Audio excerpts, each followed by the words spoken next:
paper boat. Z89 had been woken by the sound of the uniform drawer clicking open. Struggling to open her eyes, she climbed out of her bunk and pulled out the clothing. Grey. Her heart sank. I have been working so hard recently, keeping my head down. Even Miss Citrine and Mr. Garnett commented on how much I was improving in their lessons. Z89 slumped down on the tiny area of the floor of the pod. Tears came quickly and silently. I will never be good enough.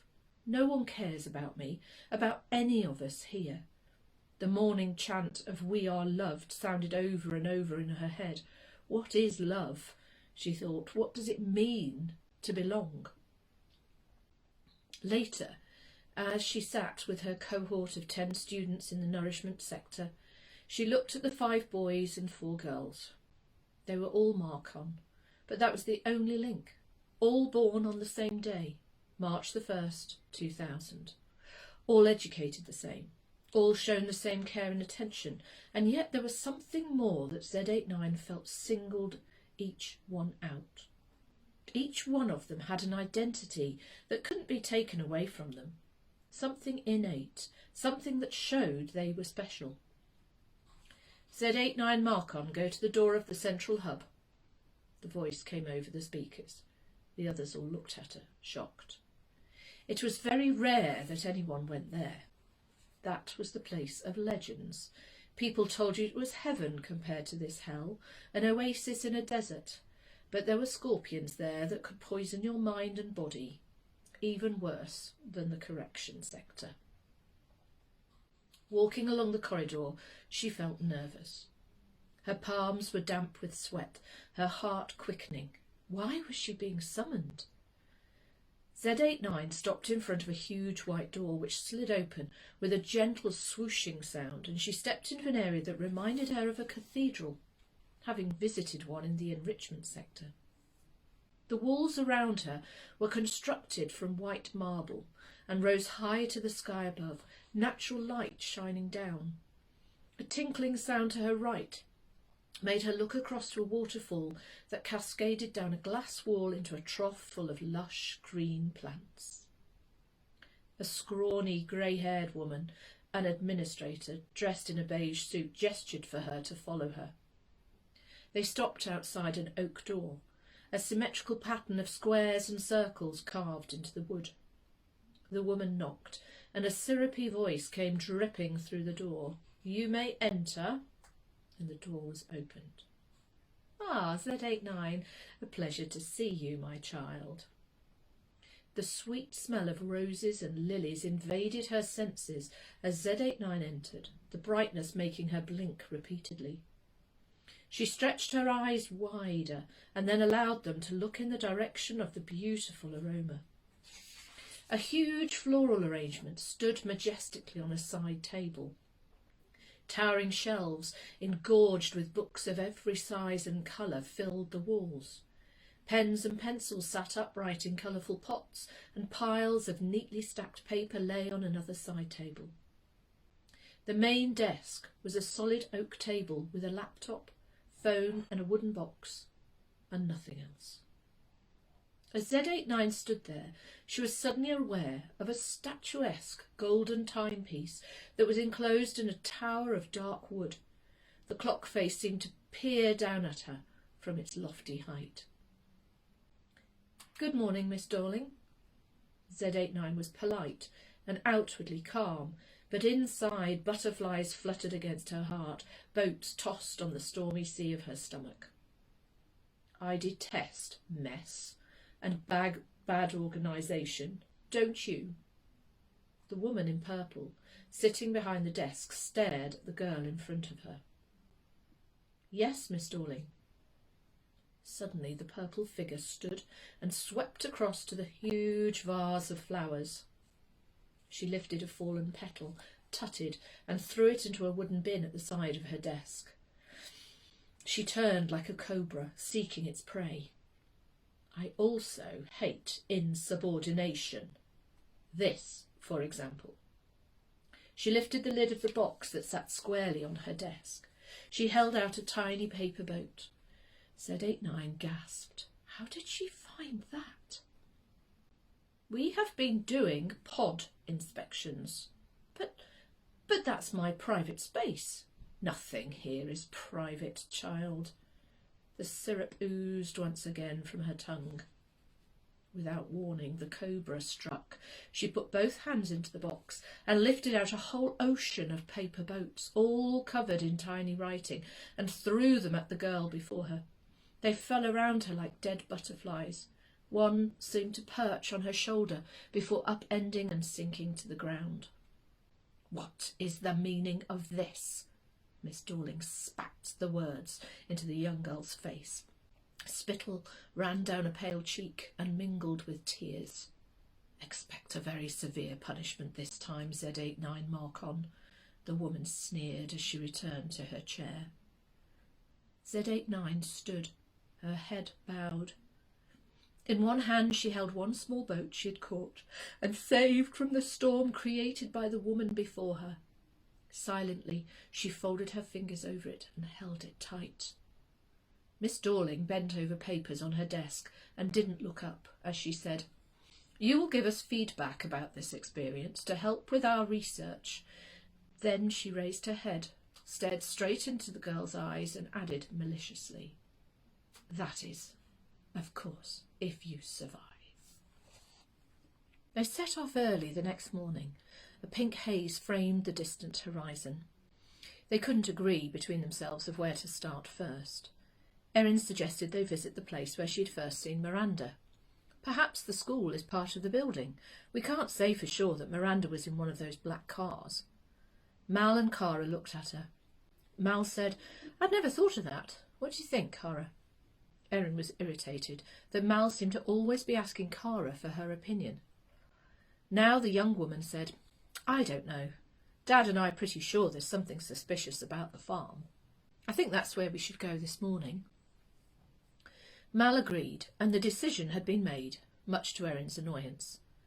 So here they were, driving along narrow lanes with high banked-up sides. Erin slumped in the back, nibbling a biscuit, and Mal and Cara chatting to each other as if they'd known each other forever. Erin felt she was the outsider. She didn't belong, as though her ideas didn't matter. A sharp question from Cara broke into her thoughts. "What are you doing, Mal?" Mal turned down a road that came long before the lane to the farm. "I had a look on Google Maps last night and thought we ought to check out the area around the farm." Cara seemed unsettled. Someone had gone against what she'd said. "Oh," was all she could say. Then she smiled. "All right, whatever you think's best, love." Cara stroked Mal's arm, and he grinned back. In the back seat, Erin squirmed at the sickly sweet voice. The early morning mists, strewn across the land like cobwebs, were now beginning to clear, and the sky gradually turned from coal-black to slate-grey. In the growing light, they could make out huge banks of chocolate-brown earth rising from the ground, barbed wire fences that ran parallel to the road, and small metal signs at various intervals informing them that the spiky barrier was electrified. Further along they came to a huge sign, "Danger, no entry.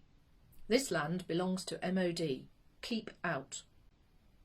Erin wasn't sure what MOD meant, but Mal explained it stood for Ministry of Defence. He knew the army used some of them more to practice their manoeuvres. They continued along the twisty road, coming across more signs that repeated the warning, until they had done several miles circling the farm and eventually returning to the main road. By the time they stopped near the turning to the farm, the sky had been painted in a watery blue by an unseen hand. Erin's phone beeped, a text message. "Just checking on you. Hope M is looking after you. Love, Mum. Kiss, kiss, kiss." Erin quickly replied, trying not to feel guilty about lying to her parents, and then noticed the date on her screen, April the 1st. A month since my birthday. They had been here a month ago, and perhaps now they would find Miranda. Mal climbed out of the car, but as he did so, a shiny black car appeared at the end of the lane. He hurriedly clambered back in and urged the girls to duck down. From the back seat, Erin peeped out and watched as the car glided past them, followed by 2 further cars, all identical, just like the ones they'd seen a month ago. "Mal, we must follow them. Miranda might be in one of those cars." She grasped her brother's shoulder and shook him hard. He turned the car and they began to follow at a distance. After a few miles, the entourage turned into a tree-lined road, the branches now smothered with pink blossom. It was the same place they had seen Miranda meet their parents. Mal pulled into a shady spot and they quickly climbed out. Keeping close together, they ran in convoy under the cover of the trees and bushes. A riot of pink, purple and white frothy flowers surrounded them like huge marshmallows.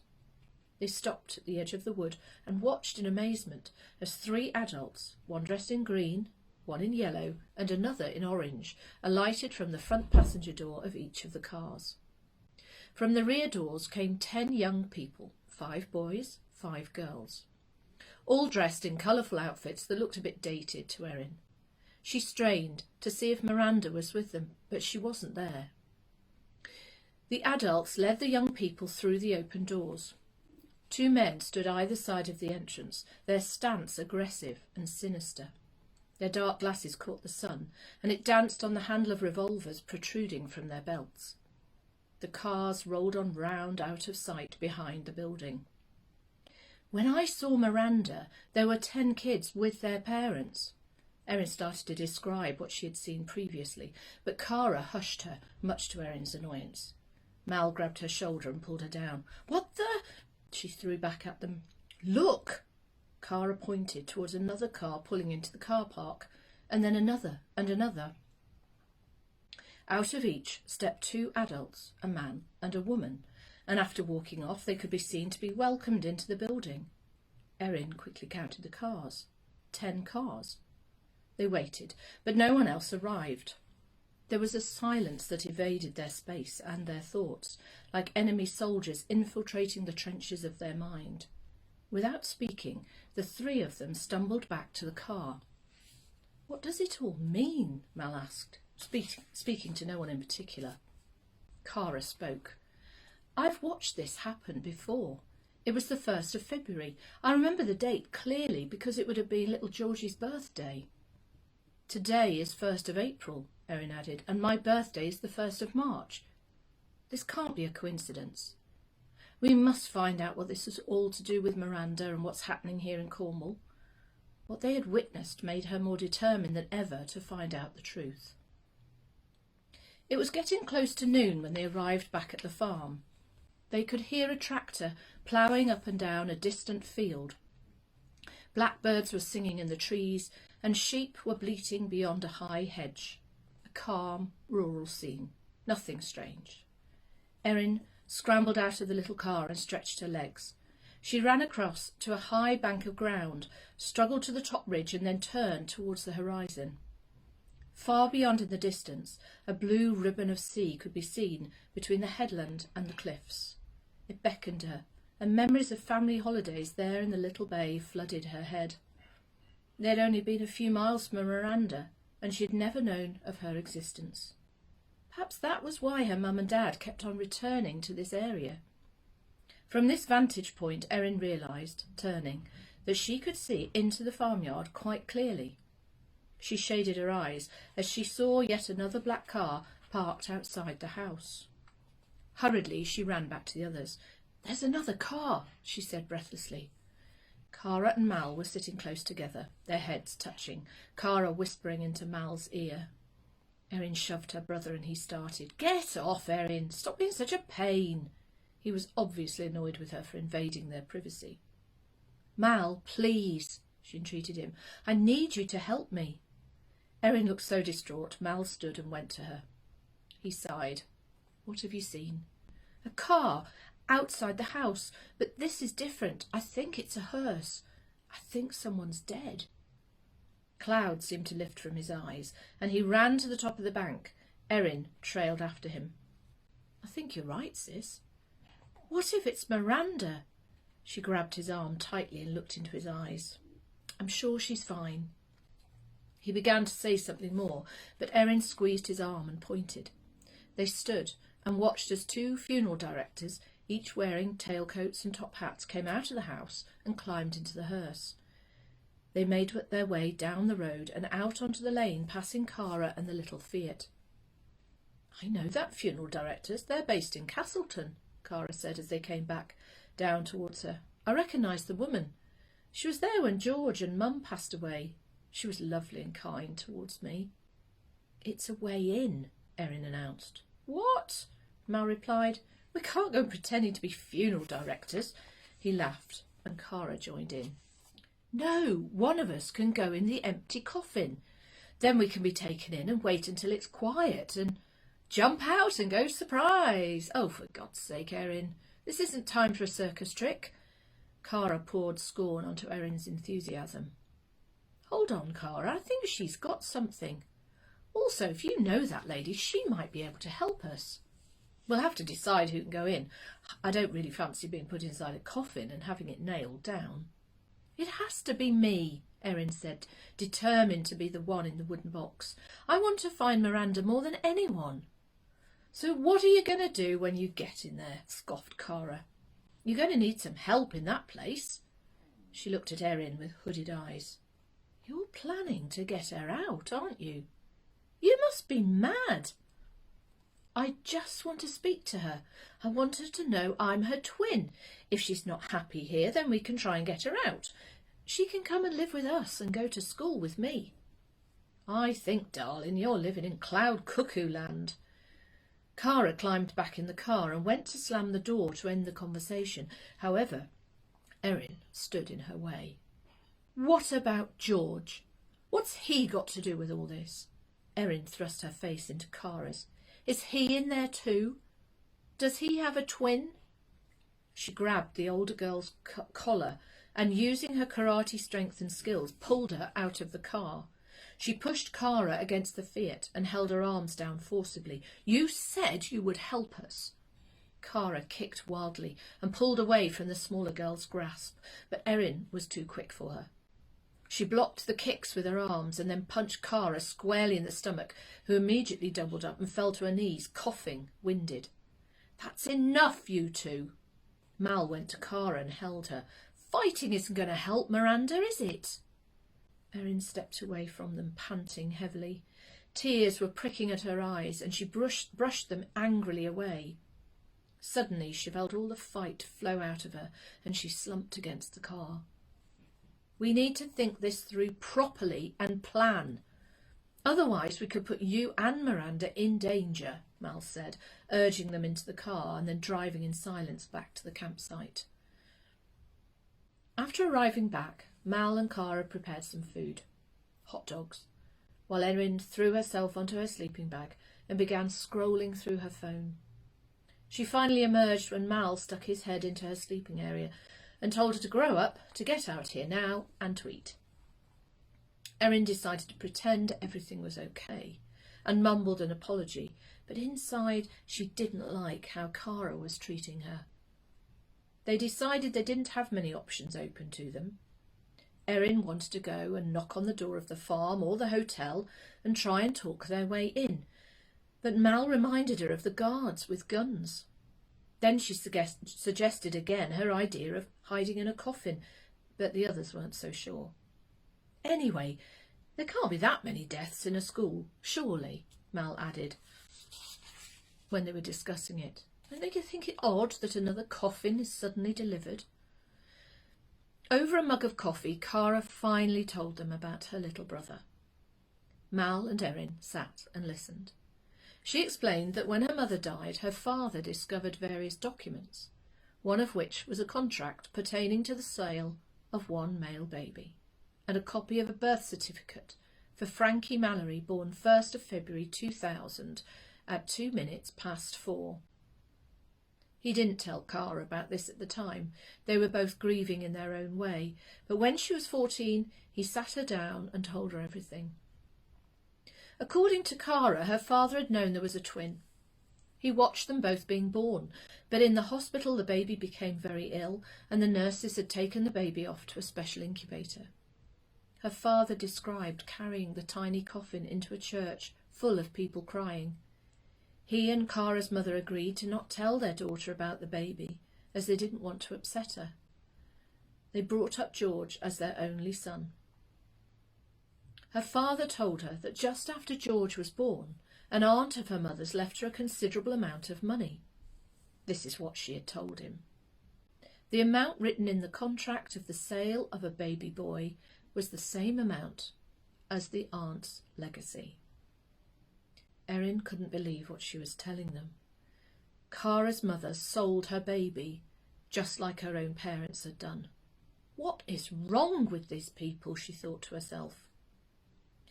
Cara went on to explain that her father spent the last few years trying to find out where Frankie had been taken.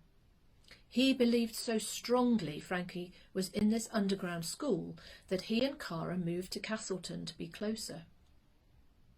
Your dad would have been invited to the birthday meal like our parents were, suggested Erin. They've been coming here every 5 years to see Miranda.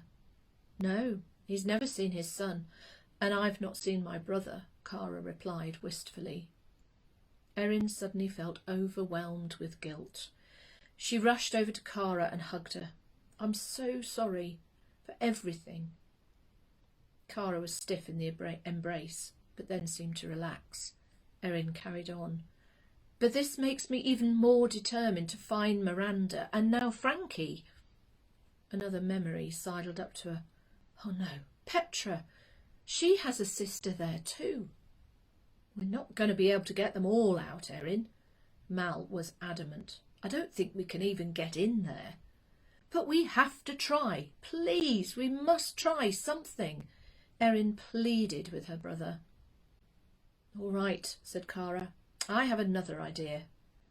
They listened carefully and then began to plan their next move. It was far into the night by the time they were satisfied they had something that could work. It could be dangerous, but Erin was determined to find Miranda.